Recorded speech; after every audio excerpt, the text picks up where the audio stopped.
You're outside. Maybe it's early coffee in your hand, the yard is still quiet, the light is soft and low, and there's a bird nearby. There usually is. But something about this morning just feels different. It lands closer than it normally would. It's not on the fence post at a safe distance or way out at the edge of the garden. It lands near you. And then, instead of scanning the perimeter that rapid, jerky assessment birds do whenever they land somewhere, New Adjust pauses. It looks at you, not past you, not through you, at you. For a second, maybe two, nothing moves. Then it just goes back to what it was doing, completely unbothered, like you aren't even a concern. You probably felt something in that moment. That specific mix of stillness and warmth that's kind of hard to put into words. You likely thought of it as a gift, a small, spontaneous moment with something wild. But here's the reality. What you just witnessed wasn't spontaneous at all. It was actually the final result of a process that had been running for weeks. It involved careful observation, risk modeling, pattern analysis, and a final decision that bird made about you specifically, not about humans in general, about you. And honestly, what it decided will change how you understand every interaction you've had with it since. We tend to look at these moments in such a sentimental way, like a bird trusting you feels like warmth, like a connection crossing some species barrier in this rare, beautiful way. And sure, it is that. But underneath all that, there's a biological reality that's actually way stranger and more fascinating than just the feeling. Here's what's really going on in the bird's brain. It hasn't decided you're friendly. It hasn't decided you're kind. It has categorized you very specifically, very precisely, as what researchers call a stationary, non-threat resource anchor. It's a fixed point in its territory that predicts safety, doesn't try to hurt it, and provides consistent conditions that are worth coming back to. In the cold, operational language of its survival system, you're basically a landmark that just happens to be alive. Now, flip that around. I know, that sounds a lot less romantic than "the bird trusts me," but it's actually more extraordinary. Because to earn that spot, you had to pass a whole series of tests that a wild animal runs on almost nothing. No talking, no explaining, no way to signal your intentions. You were evaluated entirely on the evidence of your behavior over time. And you passed. That's not a small thing. Think about this for a second. Long before that bird ever landed close enough to actually look you in the eye, it was watching you. Not just every now and then, consistently. From the edge of the yard, from the fence, from that tree at the corner. It was logging your patterns with a precision most of us don't even apply to our own routines. The time you show up in the morning, the route you walk through the yard. Do you move predictably, or are you all over the place? Is your presence tied to food and water, or just disruption? When you're around, does the yard feel like a safe, stable place, or does it feel like a threat? Here's what's happening during those weeks of observation. The bird isn't just watching the surface, it's building a predictive model. It's writing a working theory of what you actually mean, what happens when you show up, what never happens, and what the yard feels like when you're there versus when you aren't. By the time it lands near you for the first time without immediately flying off, it's not taking a chance on you. It's not trusting you in the human sense. It's acting on a detailed forecasted build without you ever knowing it was there. But here's the part nobody really talks about. Realizing that you're safe isn't the same thing as realizing that you, specifically, are safe. And that distinction, it matters way more than you'd think. See, wild birds in their own territories don't just have a generic "humans are okay here" or "humans are trouble" rule. They actually distinguish between individual people. They assess us separately, and they file us into different categories. The person who always rushes through the yard registers differently than the one who likes to stand still. The person with a calm, low voice registers differently than the one who's loud and erratic. Your bird actually knows your gait. It knows the rhythm of your footsteps, how your shoes sound on the path, and exactly how your weight shifts when you slow down near the feeder.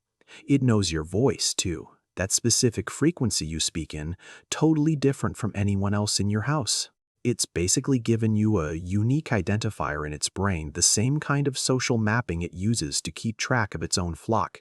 You're in the bird's social database, not just as a category, but as an individual. That means the trust it showed you that morning, it isn't transferable. It belongs to you specifically. And here's where it gets really interesting. Because to a bird, trust isn't a set it and forget it decision. It's actively being reevaluated every single time you're nearby. And the tool it uses to do that is probably something you've never thought about. It reads your stillness. And I don't mean just whether or not you're moving, I mean the quality of that movement. When a bird lands right next to you, it's not just waiting to see if you stay quiet. It's reading the micro signals your body is putting out even when you think you're totally motionless. It's sensing the slight tension in your arms when you're fighting the urge to move. It's picking up on the change in your breathing when you get excited. It's even noticing the tiny, almost imperceptible tremor in your hands, whether you're just cold or genuinely relaxed. These are things a bird at close range can actually detect. Prey animals evolved this level of sensitivity because their survival depends on reading the internal state of whatever is nearby. Not just what you're doing, but the subtle physiological signals that happen before you do anything. A predator that's about to strike has a certain tension in its body that's totally different from one that's just hanging out. Learning to read that difference, that's literally the difference between life and death. So, when your bird lands near you and just settles and actually relaxes, now that you're just another part of the scenery, that's because it's already checked your internal status. It's found you consistent with the pattern it knows. You're calm. Your body language matches up with the behavior you've always shown. It's passed the assessment, and what this means is honestly a little weirder than you might think. Your bird knows when you're having a bad day, not just in some abstract emotional way. It knows in a specific physical sense. If you're anxious or distracted or just moving through your morning on autopilot instead of your usual rhythm, the bird registers that. It doesn't necessarily see it as a threat. You've got too much history for that, but it does see it as a deviation. Something to be noted. See, here's the deepest level of this relationship. The bird isn't just interacting with you right now in the moment. It's weaving you into the very architecture of its life. You've become a living landmark, a key point in the map it uses to navigate its territory, figure out where the risks are, and plan its day. Because of you and your consistency, your yard has been reclassified. It's no longer just neutral ground. It's a high-value zone, predictable, full of resources, and anchored by someone it has specifically vetted and approved. And this reclassification has real-world consequences. The bird shows up more often. It eats without having to be on high alert. It arrives earlier and stays later.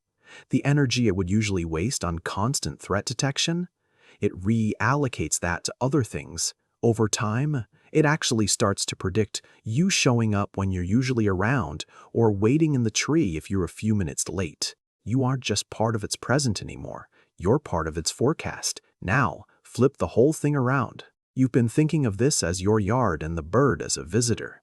But from the bird's side of things, the territory is theirs, and you're just a part of it. A strange, massive, surprisingly reliable element it's chosen to incorporate into its life rather than avoid. It's given you a kind of membership.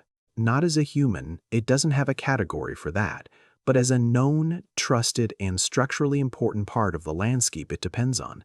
In the geography of its world, you are a place just as much as you are a person. Most people walk through this relationship every single day without ever realizing it's there.